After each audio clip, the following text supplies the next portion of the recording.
This is my granddaughter. I'm kind of excited. Her name's Pippa. There's a story in the Bible. Now, but I'm going to tell about it in a second, but before I get there, when my grandmother was a little girl, that would have been way back, probably about 100 years ago almost. Hey, sweetie. She was taught the motto that children should be seen and not heard.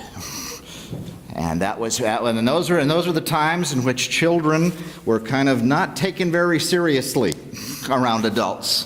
And they would, and that time was a long time. It went even back to Jesus' time. That people really didn't care too much for kids that much. They loved their kids, but they didn't want them talking.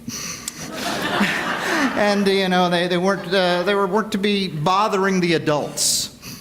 And one day, Jesus was with his disciples, and there were a whole bunch of children. And he gathered them together, and he wanted to talk to them. And his other disciples thought that was crazy, because you don't talk to kids if you're grown-ups. But nevertheless, Jesus took them in his arms, and he said, this is what it's about.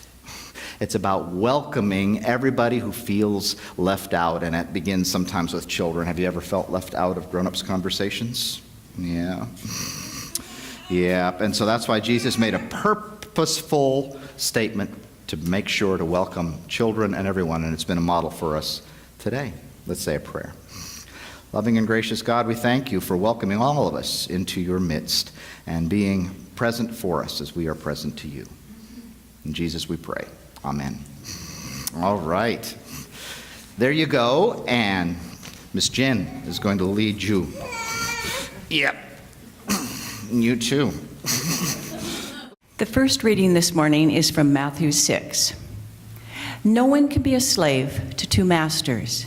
No doubt that slave will either hate one and love the other, or be devoted to one and disdain the other. You can't be enslaved to both God and a bank account. That's why I tell you, don't fret about your life, or what you're going to eat and drink, or about your body, or what you're going to wear. There is more to living than food and clothing, isn't there? Take a look at the birds of the sky. They don't plant or harvest or gather into barns, yet your heavenly parent feeds them. You're worth more than they, aren't you? Can any of you add 1 hour to life by fretting about it? Why worry about clothes? Notice how the wild lilies grow. They don't slave and they don't spin. Yet, let me tell you, even Solomon at the height of his glory was never decked out like one of them. If God dresses up the grass in the field, which is here today and tomorrow thrown into an oven, won't God care for you even more, you who don't take anything for granted? And the second reading is from Matthew 7. Why do you notice the sliver in your friend's eye, but overlook the timber in your own? How can you say to your friend, let me get the sliver out of your eye, when there is that timber in your own? You phony. First take the timber out of your own eye, and then you'll see well enough to remove the sliver from your friend's eye. Don't offer to dogs what is sacred, and don't throw your pearls to the pigs, or they'll trample them underfoot and turn and tear you to shreds. Ask, it will be given to you. Seek, you'll find. Knock, it'll be opened for you. Rest assured, everyone who asks receives, everyone who seeks finds, and for the one who knocks, it is opened. Who among you would hand a child a stone when it's bread he's asking for? Of course, no one would. So if you, shiftless as you are, know how to give your children good gifts, isn't it much more likely that your parent in the heavens will give good gifts to those who ask? Consider this. Treat people in the ways you want them to treat you. The translation is it's called the Scholars Version. It's the Jesus Seminar translation when they did their thing of looking for the historical Jesus behind the texts as they were presented to us. They made their own translation and made it a bit more conversational of what they felt was kind of the tone of Jesus' comments. Usually when we think of the Bible, we think in King James language, and it sounds like Downton Abbey or something. But but it was really far more, well, you'd say conversational, but more accented, more spicy. And that's what you find with the translation here. So the Jesus Seminar, as we mentioned, they're going to be coming here the 10th and the 11th to talk about their task. Back to first, before I get there, in 2017, we are making our way through the Bible cover to cover, and we're already up to the Gospel of Matthew. And we're reading the New Testament in chronological order. So we started with the historical Jesus, went to Paul, went to the Gospel of Mark, which was written right in the time of the destruction of Jerusalem and the temple. And now we're into Matthew, which is, who knows, 20 years later, maybe. So you've already got some communities being established. For example, Matthew uses the word that we translate as church, which is odd that would have been used in Jesus' time. So it isn't. There's kind of an anachronism there. So ecclesia is what they use. So you read Matthew as if the author is writing almost near the end of the first century, but his setting is all the way back in Jesus' time in the 20s. So Matthew's gospel is a teaching kind of gospel, and Matthew has Jesus be like a new Moses. So he goes to the mountaintop and delivers a sermon on the mount. Well, Moses was on the mountain, and that's where he received, the commandments for everyone. So there is a whole aspect in which Jesus is pictured, framed, put in a frame, to put it negatively, censored. And there are more than one way to censor someone. You either cut out what they have to say, or you add a lot of things. That's another way to shape a person in the way you want them. And so Matthew's Jesus is very much the instructor. The disciples usually get it. In Mark, they're really daft. They continually miss the point of what Jesus is saying. But in Matthew's gospel, they can be taught. And so one of the most famous texts that we have about the life of Jesus is the Sermon on the Mount. Almost everybody's heard of the Sermon on the Mount. And I quoted Ghandi at the beginning that it was one of his favorite texts about Jesus. Ghandi liked Jesus. He didn't care much for his followers. But he found the Sermon on the Mount to be a text that really spoke to what was passionate about Gandhi's understanding of the world and how it should work. And of course, we remember Gandhi's setting would have been in the early 20th century against the British Empire. It was a freeing of the people of India from colonization. And so he used this text as an inspiration text. So we should think about that as we're trying to figure out what this text is from the Sermon on the Mount. Remember that Ghandi used it as a positive text in order to help liberate the Indians from British colonial rule. I didn't put all of the text in there. I selected some portions that the Jesus Seminar voted red and pink. In other words, that they felt went back to Jesus. Because if you read the Gospel of Luke, there's no Sermon on the Mount, there's a sermon in the desert. So it's a sermon on the plain, or a sermon on the plain versus the Sermon on the Mount, and it's slightly different. But they probably have a common source. For example, in Luke's Gospel, you hear Jesus say, "Congratulations, you poor," or "Blessed are you poor." In Matthew, that's changed to, "Blessed are you poor in spirit." There's a difference, right? "Blessed are you hungry" in Luke's Gospel. In Matthew's Gospel is, "Blessed are you who hunger and thirst for justice." Again, slightly different. One, in Matthew's Gospel, has an ethical teaching aspect to it, right? Whereas the Luke's Gospel version, which the scholars thought probably went back to the original guy, or close to it, was really about congratulating those who are really poor. Blessing are you who are really poor, who are really hungry, who are really thirsty, who are really in mourning. And so they felt that that's probably Jesus' primary audience. So when they're looking to find out the voice print of Jesus, the historical person, as much as they can, they find him saying things that are spicy. Hard to really put your finger on. Evocative. Exaggerated. So let's check some of this out. So Jesus has, or Matthew has Jesus say, or this probably does Jesus, might have said this. Don't fret about your life. Look at the birds. Your heavenly parent feeds the birds. Well, okay, but birds are different. They don't have jobs. Like you have to go punch a card. They don't have to pay for their food. They just go get it. And I'm not sure if Jesus feeds every bird, or God. And then Solomon. And so there's an exaggeration, of his clothes and all that kind of stuff. So there's a sense in which you hear this from Jesus and you say, yeah, I get it, but it doesn't exactly right. Jesus says, congratulations, you who are poor. And they use that word rather than blessed. This is the scholars, again, to push something, because what they're suggesting is that Jesus was making a pronouncement. It wasn't a matter of pity the poor. And it was also in the second person. Blessed are you. In other words, the poor are not a they for Jesus, they are an us. Jesus definitely would have been among the class of people who had basically nothing, who were expendable,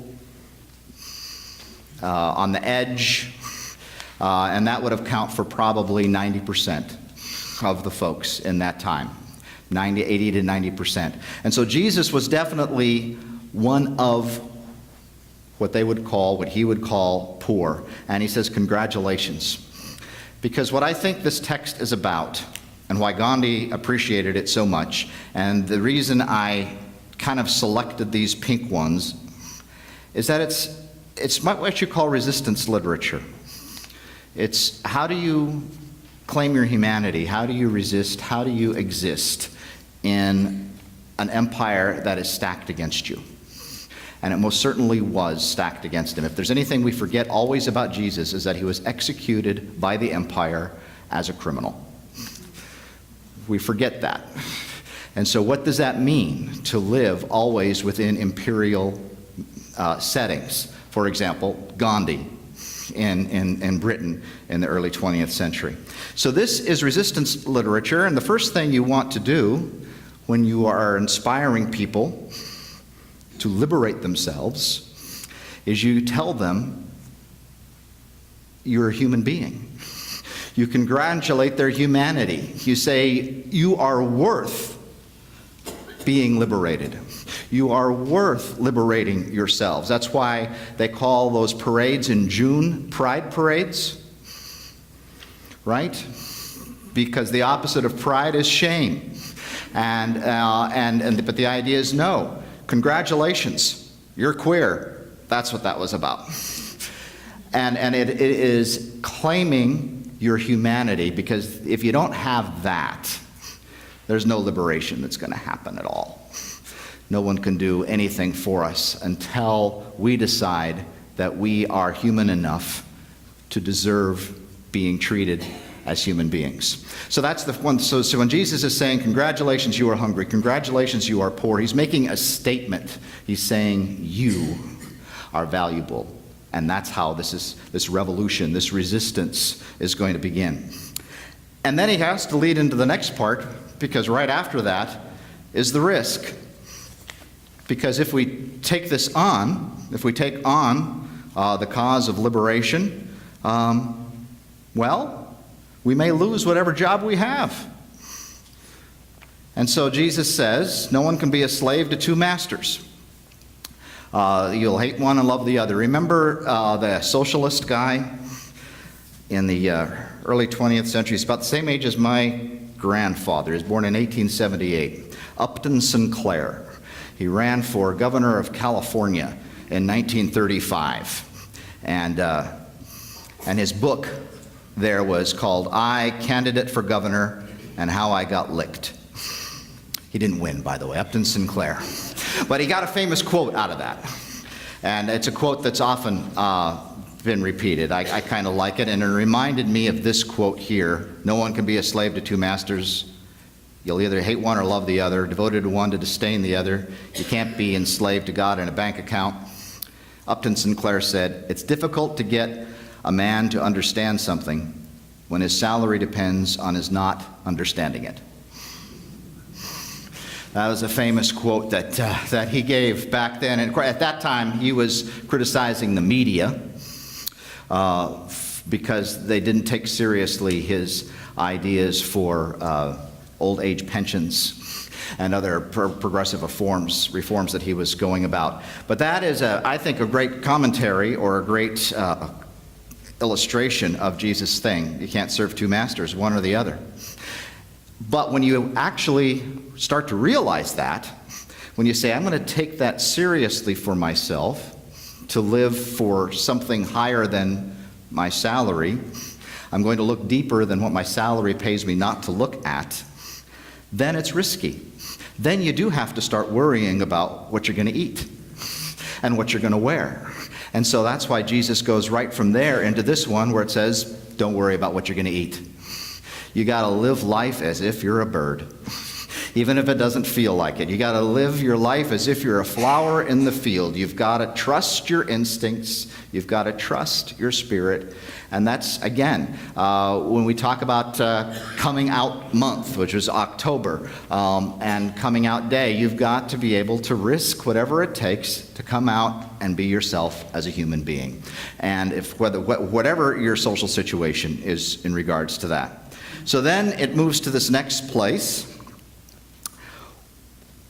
of resistance literature. Why do you notice the sliver in your friend's eye but overlook the timber in your own? One of the things that Ghandi, in particular, knew about liberation is that one always had to work towards one's own heart. One had to constantly look at that, to do check-ins on how what our heart is like. If there is a sense in which we are in this movement and not aware of our own shadow side.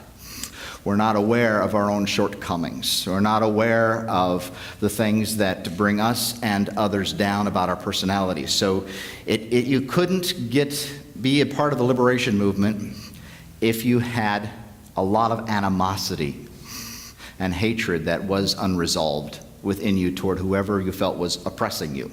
That's why one of the main aspects of the spiritual growth part of this is to examine one's own heart. Examine one's, as Jesus put it, very exaggerating the big log that's in our own eye. Remove that before we see the sliver in someone else's. So liberation movement, resistance literature, whatever we're doing in terms of resistance or liberation, it has to include that sense of constantly checking our own self. And then the next part of that is what we might call from the Buddhists, who remind us not to expect outcomes. So, you're excited, right? I am ready to take on the emperor. And I've done this, okay? It's God over my bank account. I'm going to take that shot. I'm going to take that risk. I'm going to take the risk about not worrying about what's going to happen to me. I'm going to do the sliver and log thing. And you're excited and you want to tell everybody your truth. And then nobody believes you. Or they put you down, or they laugh at you, or they mock you, or they criticize you. And Jesus had advice for that. Well, don't do that. Don't offer to dogs what is sacred. Don't throw your pearls to pigs, or they'll trample them underfoot. That's the pigs, and the dogs will tear you to shreds. In other words, don't expect people to get it. And this was one of the primary things that was told to the prophets and the Hebrew scriptures, is that you will tell your truth, that I tell you, the Lord saying, and nobody's going to get it. They're actually not going to listen to you at all. And so Jesus says, expect that. Don't expect something different. And when your expectations are low enough, you can get a lot of things done. You can't always expect so don't put and of course the whole point is that don't put your value or your life on whether or not people are going to like you, or like what you have to say. You have to say what you have to say and have the confidence of being able to say it without having to worry about how other folks are going to react to it. And that's the other part of what Ghandi was talking about constantly. You must resist nonviolently. Even when people respond back violently, you have to respond nonviolently back. You have to be a human being all the way through. And you have to recognize, even though the language is rather harsh here, dogs what is sacred and pearls to pigs, he's really talking about when if you're going to bury your heart, you're going to know that that is not always going to be received well, and you got to be able to handle that. Then, Jesus says something that's just totally untrue. Ask, it'll be given. Seek, and you'll find. And knock, it'll be open for you. How many have had that not be true? Oh, you don't want to say not true to Jesus, I know, but nonetheless, it's exaggeration, right? We all know situations where we've sought for something and it didn't happen, or knocked and it didn't happen, or asked and it didn't happen. And yet, this is a way, again, of resistance literature for those who've been put down for so long. You have to live as though that's going to happen. So it's almost in contrast to don't throw your pearls before pigs. You can't rely on other human beings to get what you're going to do, but you can rely on the universe. And that's the idea that it's worth it to go ahead and to trust, to seek, to knock on the doors, to do that activism, to do whatever it takes that you need to do to find the liberation for you and those you care about. And you have to trust it. Because if you don't, you've already defeated yourself right at the beginning, and we have to go all the way back and congratulate you again for being who you are. And then he concludes it with this one. Consider this. Treat people in ways you want them to treat you. And the scholars debated whether that went to Jesus or not, because it's obviously before Jesus. It's the golden rule. Jesus didn't invent it. So whether or not he said it or repeated it is an interesting question, but it certainly applies here, because it says in all of our resistance, and we hear that word resistance a lot. This is where I'm getting to the point here. We're talking about changes that are happening within our culture, within our world, and we realize that we're at a point in which there have to be some changes. How are we going to live together as a human species on this planet? How can we resist on behalf of the poor, of the hungry, of the people who are oppressed in our country, all around the world? How can we resist, as I put it, billionaireism? I'm sorry, but really. There is a sense in which the wealthiest in all of our countries have become wealthier and wealthier. I'm going to call it billionaireism. We have lots of isms. So how do we resist billionaireism? I'm not just talking about the current person in office. I'm talking about a movement that has, in which, separated out even further, almost, not quite, for a ways yet before we're going back to Roman times, but it certainly has gotten worse. And I can't imagine you look at almost any scale of how we're evaluating economics, and we're finding that that gap is widening between rich and poor, including in our own country. And that's something worth resisting. And we resist it by those who are suffering most from that inequality and standing on that side. And so that's why when I look at the texts of the Bible, and I know the Bible's an old book and all of that, and Jesus is, long past, but he had something to say. He had something to say here about how we live our lives in an empire, in a time in which there is increasing division. And it was go back to simple things. Recognize your humanity. Decide who you're going to be loyal to, your job or your truth. Take the risks you have to take. Don't worry about it. Don't worry about the distractions of all the things that you're supposed to worry about. Check oneself out constantly in terms of our own heart. Don't count on whether or not everybody likes you in terms of your success in your cause. And shoot for the moon. Ask, seek, and knock. Expect that the universe itself does want justice. And this was Martin Luther King Jr.'s famous phrase, that the universe bends toward justice. And that aspect of trust can keep us going even no matter what the opposition. And we can look through people in history who've shown us that. Ghandi being one, but we can go further back in time, and we can go further even up into our present time of those who have modeled this aspect of the Sermon on the Mount to create great change. Amen.